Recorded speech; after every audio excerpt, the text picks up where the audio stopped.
Une fois, un élève de Rabbi Shimon Bar Yochai était parti en Chutz La'aretz. Et là-bas, il avait fait fortune. Alors, de passage en Eretz Israël, il vint voir Rabbi Shimon Bar Yochai et tous les élèves. Et puis, quand les élèves ont vu la classe de la fortune, ils l'ont regardé avec quand même un peu de jalousie. Ils se sont dit, lui, il étudie, mais aussi il a une grande fortune. Et puis, on aimerait bien nous aussi avoir la même chose. Bien entendu, ils n'osèrent pas dire cela à leur rabbi. Mais Rabbi Shimon Bar Yochai, qui connaissait bien ses élèves, avait vu dans leur regard que ça les avait un peu dérangés de voir leur ami, condisciple, être parti en Chutz La'aretz et avoir fait une très grande fortune.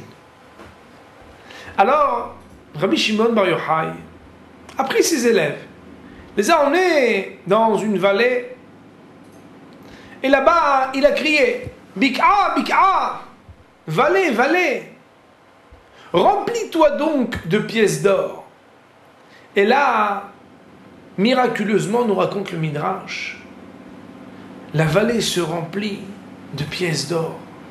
Des milliers, des millions de pièces d'or. Et là, Rabbi Shimon Bar Yochai de dire à ses élèves, allez donc, chers élèves, prenez tout ce que vous voulez de ces pièces d'or. Alors, les élèves avaient les yeux qui brillent, voir tellement de pièces d'or, en plus, avec la bénédiction du Rabbi.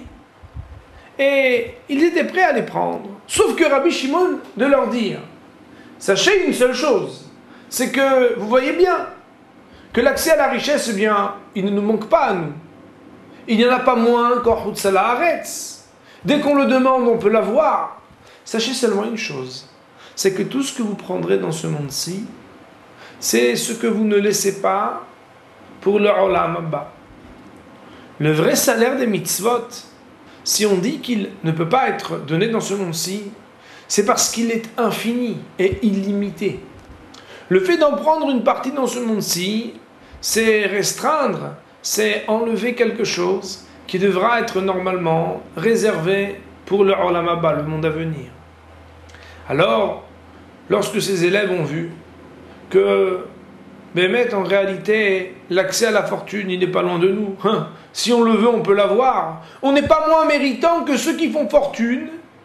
Alors, ils ont préféré laisser ces pièces d'or et retourner s'adonner à l'étude de la Torah.